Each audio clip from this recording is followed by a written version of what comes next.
Well, first of all, thanks for speaking with me. Appreciate it. Pleasure. So a large part of trance involves suspense and deception, and there are a ton of Dutch angles in this movie, and the audience never really quite feels like they're on solid ground. As a director, what's the most important element of visually telling a story like this, where you have kind of an unreliable narrator? Yeah, you try and find... Ideally, you're always trying to find the style in the story, rather than just bring a style, whatever. Some people do that and it's fine, but you try and...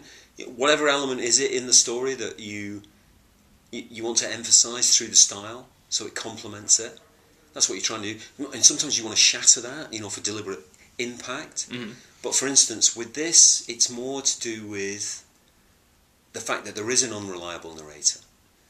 And therefore you try and, in the set design, you're trying to create spaces where there's glass, reflective surfaces, it could be mirrors, it could be other things, so that he can tap on them, as he does, like he feels like he's inside somewhere and it's opaque and he can't quite see his way out of it. Or that the audience sees that there's not just him, but a reflection and maybe another one. Mm-hmm. So it's like a subconscious signal to everybody that don't take this at absolute surface value. Because there may be something else going on, which there clearly is. Mm-hmm. So you try and build it out of that.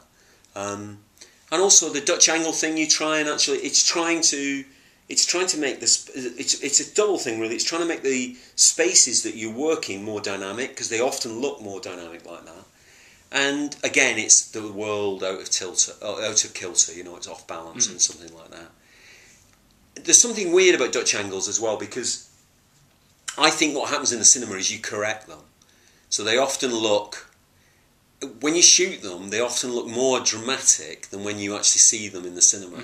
Because I think people correct them really in the cinema. It's a weird kind of thing that goes on. It sort of rebalances them. In a few of your films, the main characters have been their own kind of storytellers in a way. The Jamal character in Slumdog Millionaire, the Aaron character in 127 Hours, and James McAvoy's Simon character in Trance. Is that something that you're drawn to as a director, protagonists who tell stories of their own? Yes, I suppose so. Kind of like this meta aspect.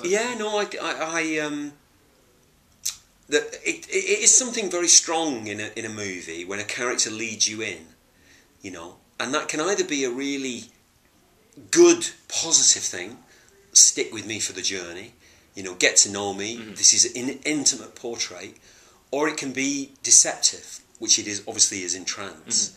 The McAvoy, who is known as an actor, as a good guy, basically, and there's a sympathetic nature. He has a sympathetic nature to him. And so you emphasise that with the voiceover. He appears to be the guy to trust, the go-to guy. He's going to guide you through this world. He not only does that, he looks in the camera, and so you think, and he appears to be a smart guy, successful, and then he appears to get assaulted, appalling injuries and stuff like that, and so you feel sorry for him. But then, of course, because of the nature of the kind of filming, it begins to twist and distort and change. So it's it's a very useful tool, and it's a very flexible tool as well, A lot of directors try to make the transition between genres, and you touched on this a little bit, trying not to maybe just add style for style's sake, kind of having to build it into the story that you're trying to tell. But it seems like a lot of times it's easy to lose your directorial voice by jumping around in genres so much. But in your movies, it always very clearly feels like a Danny Boyle film, and I think a lot of that has to do with this kind of propulsive energy that you bring to a lot of your movies. What would you say is the most defining factor of your work? Well, you try...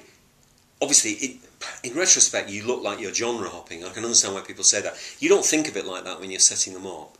You're trying to challenge yourself afresh each time, which probably leads you to a different kind of genre rather than occupy the same one. Which is perverse, because in terms of the business and the studio model, they want you to do the same thing again, especially if it was successful, because you know what you're doing. Why can't you repeat that? And we'll know how to market it even more precisely this time, and that kind of stuff. So I can see that's perverse. But what you gain is a kind of... Each film then becomes a fresh assault. It becomes a fresh... And you can be sort of evangelical in a way and try and gather people around you and saying, how are we going to do this? How do we tell this story? I think they're more to do with how you subvert the genre, because they don't ever. I don't want them to feel like homages to something, Right. or an update of a particular genre. I want them to feel like their own identity. What that identity is, there's certainly a visceral nature to the storytelling which I love, and I try to always call on in each of the iterations. But I think what connects them all is that there's usually a character who faces insurmountable odds and somehow overcomes them. And that gives the film a kind of a release at the end, you know.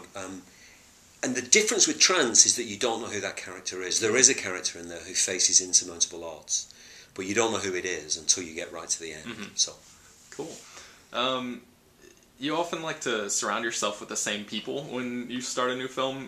How does your shorthand with guys like John Hodge, who wrote Trainspotting and The Beach and Trance, and Anthony Don Mantle, your cinematographer, how does that affect your work when you take on a new project with them, that shorthand you guys have? you kind of know what each other's thinking in a way, and that's really useful.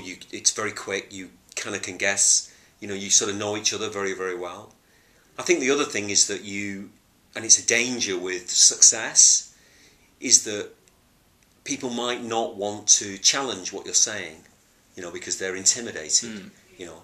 Whereas your collaborators who you worked with before the success, or indeed on the success, they're not going to be, you know, if they think you're talking crap, they're going to tell you you're talking crap, and vice versa.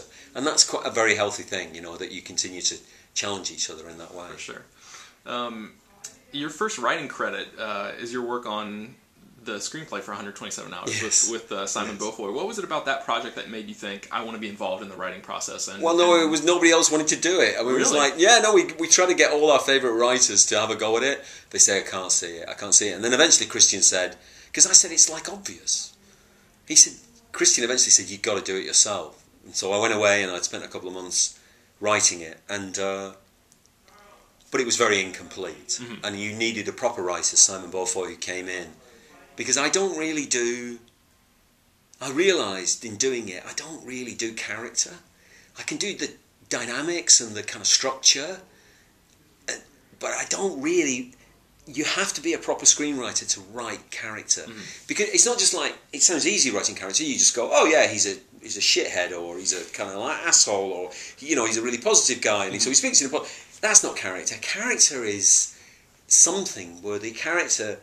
the sits in a situation and illustrates it by his behaviour, you know. He just somehow... It's not like you're doing... Because you'll learn his character through the situation. Because otherwise you just... You know, anyway, they just do it automatically. And I was amazed at what Simon did with our script. So, and it taught me that I only know... I'm not a natural screenwriter. There are circumstances that I can work in, where I can contribute something, but I know I'm not a screenwriter, really. What are the tangible effects that you've felt on your career so far after winning the Best Director Oscar for Slumdog Millionaire? Well, I think... It's been long enough now, I feel like that's got to be such a whirlwind thing. Has it finally kind of sunken in for you? Yeah, it is a whirlwind, and you kind of like never kind of... I mean, I didn't... You remember very little of it. Mm-hmm.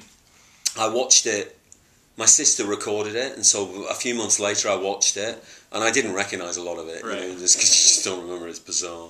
I think it had a very practical help to the Olympics, because we could literally use the statues to bash people over the head with, who were trying to manipulate and change what we wanted to do. So we were able to scare them off with it like that, and it certainly helped us make 127 Hours. Because the story of a guy alone for 6 days and then he cuts his arm off is not the kind of story that a studio is really going to encourage you towards. Right. So we were able to play our wild card there, I guess. Other than that, I think you get one wild card and then you're just back to, you're back to square one. And I think that's a good thing. You've got to build a new film up. And occasionally people, talk about it, but you have a couple of flops and people, it's not going to matter very much, I mean, they can keep calling you Academy Award winning such a body, but that's its residue really in a way. You've got to get on with it. It's a level playing field again pretty soon. Cool. All right, well, thanks very much. I appreciate your time. Okay, cool. Thank you. Thank you very much.